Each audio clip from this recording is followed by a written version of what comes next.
بسم اللہ الرحمن الرحیم نحمدہ ونصلی علی رسولہ الکریم اما بعد۔ پیارے پیارے بچوں، ننھے منھے پھولو، اللہ تعالیٰ آپ سب کو ہمیشہ خوش رکھے اور فلسطین کے مسلمانوں کو اللہ تعالیٰ اپنی حفظ و امان میں رکھیں اور ان کو آزادی اور فتح نصیب فرمائے۔ الاحسان اکیڈمی والے چچا کی طرف سے السلام علیکم ورحمۃ اللہ وبرکاتہ۔ ہماری کہانی چل رہی ہے مسجد اقصیٰ اور فلسطین، اس کے 25 حصے ہم سن چکے ہیں، آج ہے 26واں حصہ۔ 26ویں حصے میں ہم نے ایک فلسطینی رہنما کی کچھ باتیں بتانی ہیں۔ فلسطین کے ایک رہنما تھے، ان سے کسی نے سوال کیا کہ آپ یہ بتائیں کہ اس وقت اسرائیل میں کوئی 80 لاکھ یہودی ہیں، 8-10 لاکھ پتہ نہیں کتنی ان کی فوج ہے، اتنا ان کے پاس اسلحہ ہے، ان کی چھاؤنی ہیں، ان کی آبادی ہیں، اب آپ وہاں سے ان کو نکال تو نہیں سکتے۔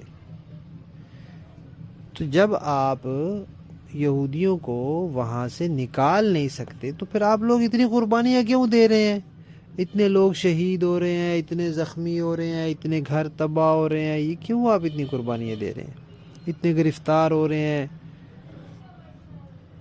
تو انہوں نے بڑی عجیب باتیں کہی۔ انہوں نے کہا بھئی دیکھیں، پہلی بات تو یہ ہے کہ مسجد اقصیٰ جو ہے وہ مسجد ہے، اور صرف مسجد نہیں، اللہ تعالیٰ کی اس زمین پر وہ بننے والی مسجدوں میں دوسری مسجد وہ ہے، اور اس کی اتنی فضیلتیں ہیں۔ تو جو مسجد ہوتی ہے وہ تو مسلمان کے پاس ہوتی ہے، مسجد کا انتظام مسلمان کرتا ہے، کافر نہیں کرتا۔ تو یہ یہودی تو کافر ہیں، ہم کیسے یہ برداشت کریں کہ مسجد اقصیٰ ان کے ہاتھ میں رہے؟ لہذا یہ تو نہیں ہو سکتا۔ دوسری بات انہوں نے یہ کہی کہ دیکھیں، یہاں جتنے بھی نبی آئے، جہاں یہ مسجد اقصیٰ ہے، فلسطین ہے، ملک شام ہے، انہوں نے کہا یہاں جتنے بھی نبی آئے ہم ان سارے نبیوں کو مانتے ہیں۔ یہودی تو سب کو نہیں مانتے، اور عیسائی بھی سب کو نہیں مانتے، ہم تو سب نبی سب کو مانتے ہیں۔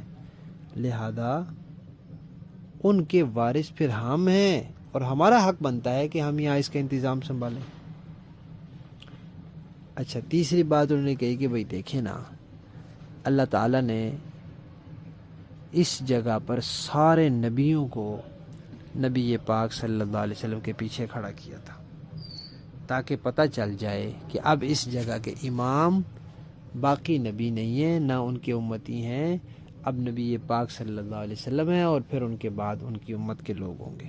تو لہذا یہ تو مسلمانوں کا حق ہے، جگہ ہی مسلمانوں کی ہے، تو ہم کیوں ان کو دیں یہودیوں کو؟ پھر انہوں نے پیارے بچوں ایک بڑی مزیدار بات کہی۔ انہوں نے کہا کہ دیکھیں، یہاں بہت پہلے یہودی ہوتے تھے، پھر وہ یہاں سے نکلے، تو ہم نے تو نہیں نکالا ان کو، ہم نے نکالا تھا؟ نہیں۔ کیوں نکلے تھے؟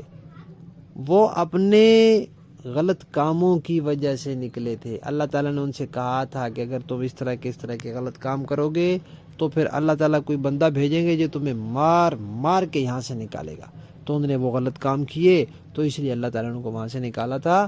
تو انہوں نے اللہ تعالیٰ کو ناراض کیا تھا، اس لیے اللہ نے ان کو وہاں سے نکالا تھا۔ ٹھیک ہے، اب اللہ تعالیٰ یہودیوں سے ناراض ہیں، تو ہم مسجد اقصیٰ ان لوگوں کے حوالے کر دیں جن سے اللہ ناراض ہیں، تو اللہ ہم سے بھی ناراض ہو جائیں گے، ان پر اللہ کی لعنت ہے، اور لعنت ہم پر بھی آئے گی۔ یہ اللہ تعالیٰ کے دربار سے، اللہ تعالیٰ کے ہاں یہ مردود لوگ ہیں، تو پھر ہم بھی وہ اللہ تعالیٰ کے پاس ہاں مردود سمجھے جائیں گے۔ اس لیے ہم تو نہیں یہ برداشت کر سکتے کہ یہ یہاں رہیں یا مسجد اقصیٰ کا انتظام سنبھالیں۔ پھر انہوں نے ایک اور بات کہی۔ انہوں نے کہا دیکھیں، آپ یہ کہتے ہیں کہ ہم یہودیوں کو یہاں سے نکال نہیں سکتے، ہم ان کو نکالنا چاہتے بھی نہیں ہیں، اور اللہ تعالیٰ نے ان کو یہاں سے نکالنا نہیں ہے، یہ ان سب کو یہاں مارنا ہے۔ کیوں؟